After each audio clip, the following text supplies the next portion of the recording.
Hi hello வணக்கம் and welcome to 70mm channel. So இன்றைக்கி இந்த வீடியோவில் நம்ம பார்க்க போகிற இன்ட்ரெஸ்டிங்கான ஒரு காசிப் என்ன அப்படின்னு பார்த்தீங்கன்னா, சீரியலில் வாய்ப்பு கொடுக்குறேன் அப்படின்னு சொல்லி கூப்பிட்டு இப்படி தான் வந்து படுக்கைக்கு அழைப்பாங்க. ஸோ படுக்கையில் போட்டு முரட்டு குத்துவாங்க அப்படின்னு சொல்லி நடிகை ராதிகா பிரீத்தி சீரியல் ஆக்டர்ஸ், ரொம்ப ஃபேமஸான ரொம்ப அழகான சீரியல் ஆக்டர்ஸ்னு சொல்லலாம். ஸோ இவங்க வந்து இந்த விஷயத்தை ஓப்பனாக சொல்லியிருக்காங்க. நடிகை ராதிகா பிரீத்தி சமீபத்திய பேட்டி ஒன்றில் சீரியலில் பட வாய்ப்புக்காக படுக்கைக்கு அழைக்கக்கூடிய பழக்கம் இருக்கிறதா அப்படின்னு சொல்லி ஒரு கேள்வி கேட்கப்பட்டுச்சு. ஸோ அதுக்கு வந்து பளிச்சுன்னு பதில் சொல்லியிருக்காரு. ஸோ பதில் சொன்னது மட்டும் இல்லாமல் படப்பிடிப்பு தளத்தில் எந்த மாதிரி வந்து கூப்பிடுவாங்க, தனக்கு நேர்ந்த ஒரு மோசமான அனுபவம் குறித்து பதில் சொல்லியிருக்காரு. அது என்னன்றதை அந்த வீடியோவில் பார்ப்போம்.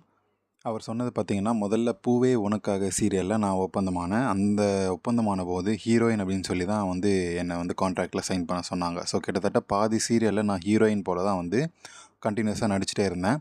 ஆனால் ஒரு கட்டத்தில் எனக்கு பல்வேறு ஒரு மாதிரி அன்கம்ஃபர்டபுளாக இருந்துச்சு. குறிப்பாக நான் சீரியலில் ஹீரோயினாக நடிக்கிறதுக்கு ஒப்பந்தமானதுக்கப்புறம் படப்பிடிப்பு தளத்தில் தனியாக ஒரு வீடு வாடகைக்கு எடுத்து அதில் தங்க வச்சுக்கிறேன் அப்படின்னு சொல்லி தான் வந்து சொன்னாங்க. ஆனால் அந்த 2 வருஷம் அப்படியே போச்சு இல்லையா, அந்த 2 வருஷமும் என்னை ஹோட்டலில் தான் வந்து தங்க வச்சாங்க. ஸோ அப்போவே எனக்கு ஒரு சந்தேகம் இருந்துச்சு. இருந்தாலும் வசதியாக இருக்கே அப்படின்னு சொல்லி ஒத்துக்கிட்டேன்.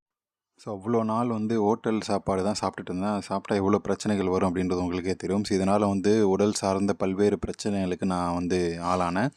அதை கூட சமாளித்து விடலாம். ஆனால் படப்பிடிப்பு தளத்தில் ஆண்கள், பெண்கள் ஒரே டாய்லெட்டை தான் வந்து பயன்படுத்தணும் அப்படின்ற மாதிரியான சுச்சுவேஷன் இருந்துச்சு. ஒரே ஒரு டாய்லெட் தான் வந்து எங்களுடைய படப்பிடிப்பு தளத்திலே இருந்துச்சு. ஸோ ஆணாக இருந்தாலும் சரி, பெண்ணாக இருந்தாலும் சரி, ஒரே வந்து டாய்லெட் தான் இருக்கும். அதை தான் யூஸ் பண்ணோம். ஸோ இதனால் வந்து எனக்கு மட்டும் இல்லை, படப்பிடிப்பு தளத்தில் இருக்கக்கூடிய பல பேர் வந்து அந்த சிறுநீர் பாதையில் தொட்டு, அதுக்கப்புறம் அதெல்லாம் வந்து அங்கே ஒரு இடத்துல போகாமல் ஆண்கள்லாம் பல இடத்துல வந்து அடிப்பாங்க. அங்கேயே வாசல்லே உட்காந்து அடிப்பாங்க. உச்சகட்டமாக ஒரு கட்டத்துக்கு மேலே சீரியலில் என்னை வில்லி போல தான் வந்து சித்தரிக்க துவங்கிட்டாங்க. ஸோ வில்லி மாதிரி தான் வந்து ட்ரீட் பண்ண ஆரம்பிச்சிட்டாங்க.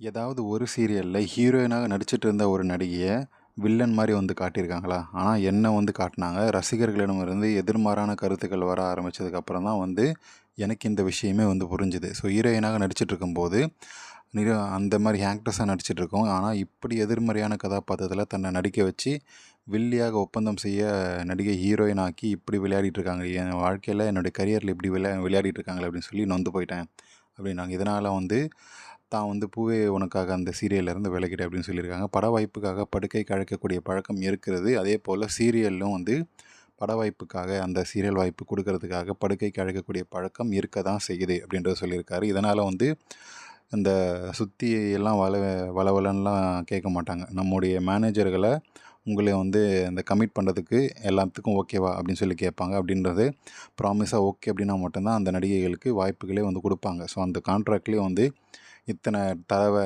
அதாவது அந்த ஷூட்டிங்கில் ஒரு வருஷம் வந்து ஷூட்டிங் இருக்கான்னு வச்சுக்கோங்க. ஸோ அந்த எபிசோடு 500 எபிசோடு போகுதுன்னா அதில் வந்து இத்தனை மாதம் இத்தனை நாட்கள் வந்து இத்தனை பேர் கூடலாம் அட்ஜஸ்ட் பண்ணணும் அப்படின்னு சொல்லி ஒரு லிஸ்ட்டே போட்டு அதுக்கு ஓகேன்னா மட்டும்தான் அந்த சீரியலில் வாய்ப்புகள் கிடைக்கும்.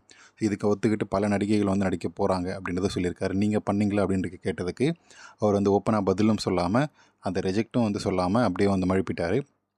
ஸோ நடிகை ராதிகா பிரீத்தி ஒரு அழகான ஆக்ட்ரஸ். இவங்க சொன்ன இந்த விஷயத்தை பற்றி உங்களுடைய கமெண்ட்ஸ்ன்றதை கமெண்ட் செக்ஷனில் மறக்காமல் சொல்லுங்கள். இந்த வீடியோ உங்களுக்கு கண்டிப்பாக பிடிச்சிருக்கும், என்டர்டைன்மெண்ட்டாக இருக்கும்னு நினைக்கிறேன். அப்படி நீங்களும் நினச்சிங்கன்னா லைக் பண்ணுங்கள், ஷேர் பண்ணுங்கள், சப்ஸ்கிரைப் பண்ணுங்கள். டிஸ்கிரிப்ஷனில் கொடுத்துருக்கக்கூடிய இன்ஸ்டாகிராம் பேஜுக்கு மறக்காமல் கிளிக் பண்ணி ஜாயின் பண்ணுங்கள்.